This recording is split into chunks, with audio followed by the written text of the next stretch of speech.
There's something fascinating about the person who sits quietly in the corner of a crowded room. While everyone else fills the air with chatter, laughter, and endless commentary, they remain still, observing, listening, existing in a space that most of us have forgotten how to inhabit. We live in a world that equates volume with value, where speaking up is praised and staying silent is often misunderstood. But what if I told you that silence isn't emptiness? What if the quietest people in your life are actually the ones processing the most? Today we're diving deep into the psychology of silence, exploring why some people choose to stay quiet and what's really happening inside their minds when the rest of the world is making noise. Because the truth is, silence has its own language, and those who speak it fluently often understand things about human nature that the rest of us miss entirely. Let's start with what silence actually represents. In our culture, we've been conditioned to believe that quiet people are shy, antisocial, or somehow lacking. We assume they have nothing to say or that they're disconnected from the world around them, but psychological research reveals something entirely different. Many quiet individuals are actually hyper-aware of their environment. They're taking in details, processing conversations, analysing dynamics that others overlook completely. Think about it this way. When you're constantly talking, when are you listening? When you're focused on what you're going to say next, how much of what's being said around you are you actually absorbing? Quiet people live in the space between words. They exist in the pauses that make everyone else uncomfortable. And in those pauses, they're gathering information that talkers miss. Neuroscience shows us that introverted brains, which often correlate with quieter behaviour, process stimulation differently than extroverted brains. While extroverts seek external stimulation to feel energized, introverts can become overwhelmed by too much input. Their brains are naturally more active in areas associated with internal processing, planning, and reflection. This means that what looks like withdrawal to others is actually intense internal activity. But here's where it gets interesting. Not all quiet people are introverts, and not all introverts are consistently quiet. Some people develop patterns of silence as protective mechanisms. Maybe they learned early that their words were dismissed or criticized. Maybe they discovered that speaking up led to conflict they weren't equipped to handle. Over time, silence becomes their default mode not because they have nothing to say, but because they've learned that keeping their thoughts to themselves feels safer. There's also a cultural dimension to this that we rarely acknowledge. In many Eastern cultures, silence is valued as a sign of wisdom and respect.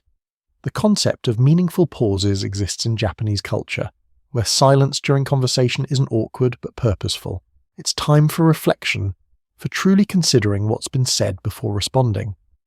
Meanwhile, Western cultures often treat silence as something to be filled, a problem to be solved with more words.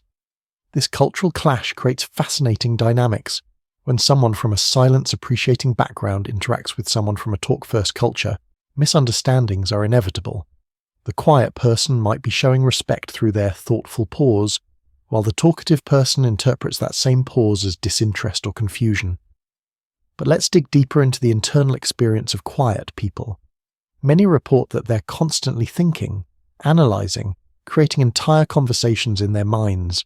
They might rehearse what they want to say, consider multiple perspectives, or simply enjoy the rich landscape of their inner world. For them, external silence doesn't mean internal emptiness. It often means internal abundance. This is where we encounter one of the most misunderstood aspects of quiet behaviour. Society assumes that people who don't speak much must be unhappy, lonely, or struggling with social skills. But research suggests that many quiet individuals report high levels of satisfaction with their communication style. They prefer depth over breadth in conversations. They'd rather have one meaningful exchange than 10 superficial ones. However, there's also a darker side to chronic silence that we can't ignore. Some people remain quiet because they're trapped by anxiety, fear, or past trauma. For these individuals, silence isn't a choice but a prison. They want to speak but feel paralyzed by the potential consequences. This type of silence carries a different energy entirely. It's heavy with unspoken words is that from the outside, these different person who chooses quiet reflection, thick with suppressed emotions. The challenge types of silence can look identical. And the person who's silenced by fear might both sit in the same corner of the same room, but their internal experiences are worlds apart. Understanding this distinction is crucial because it changes how we respond to the quiet people in our lives. What's particularly fascinating is how quiet people navigate a world that seems designed for extroverts. They develop strategies, ways of existing that allow them to honor their nature while still participating in a predominantly verbal society. Some learn to speak selectively, saving their words for moments when they truly matter. Others become master listeners, developing an almost supernatural ability to read between the lines of what people are actually saying. They notice the micro-expressions, the shifts in tone, the things left unsaid that often carry more weight than the words themselves. This selective engagement isn't laziness or social dysfunction, it's strategic. Quiet people often understand something that constant talkers don't. Not every thought needs to be vocalized. Not every opinion requires expression. There's power in restraint, in choosing your moments, in letting others reveal themselves while you remain mysteriously unreadable. But this strategy comes with costs. In workplace environments that reward those who speak up in meetings, quiet employees often get overlooked for promotions despite their competence. In social circles that value quick wit and constant banter, reflective individuals can feel invisible. The very society that could benefit most from their thoughtful perspectives often fails to create space for them to be heard. The irony deepens when you consider what happens when quiet people finally do speak. Because they've been observing, processing, and reflecting, their contributions often carry unusual weight. They've had time to consider multiple angles, to think through implications, to craft responses that cut straight to the heart of matters. Yet by the time they're ready to contribute, the conversation has often moved on, leaving their insights unshared. This creates a peculiar form of social isolation. Quiet people frequently report feeling like they're living slightly outside of time, always a beat behind the rhythm of social interaction. They process conversations long after they've ended, coming up with perfect responses hours too late. They replay exchanges in their minds, analysing what was said and what it meant, often discovering layers of meaning that escaped everyone else in the moment.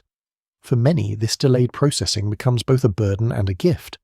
The burden lies in the constant internal commentary, the way every social interaction becomes material for extended mental review. The gift lies in the depth of understanding they develop about human behaviour, motivation, and the subtle dynamics that govern relationships.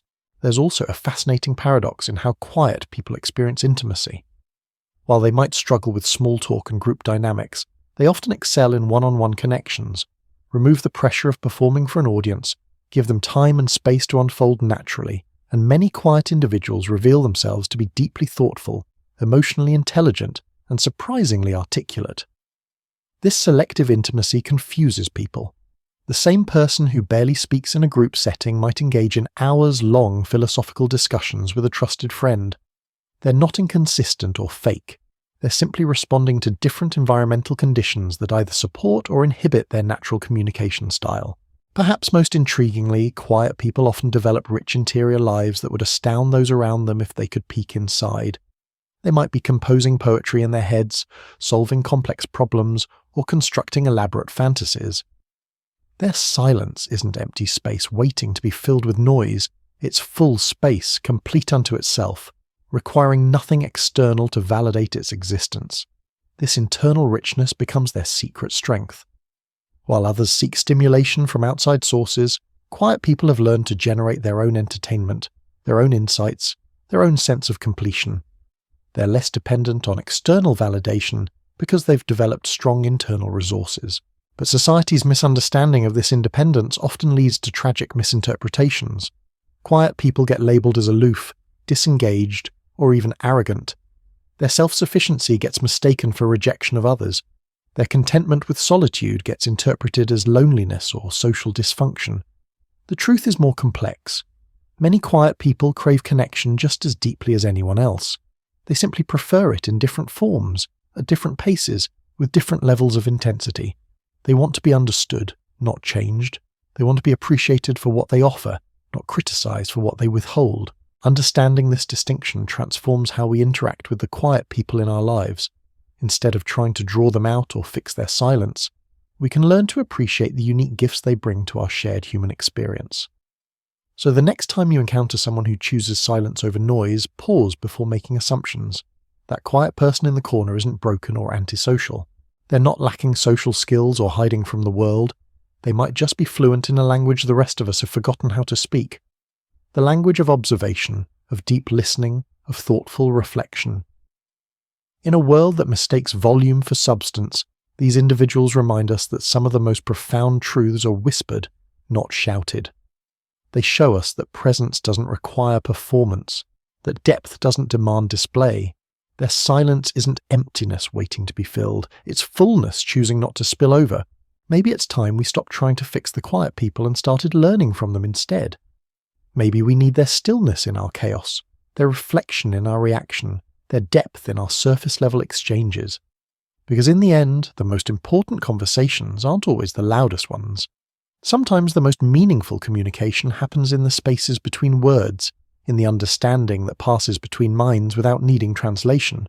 The quiet people aren't missing out on life, they're experiencing it differently. And perhaps in their silence they're teaching us something we desperately need to remember about what it means to truly listen, to genuinely observe, and to find peace in simply being present. That's not a deficit, that's wisdom dressed as stillness.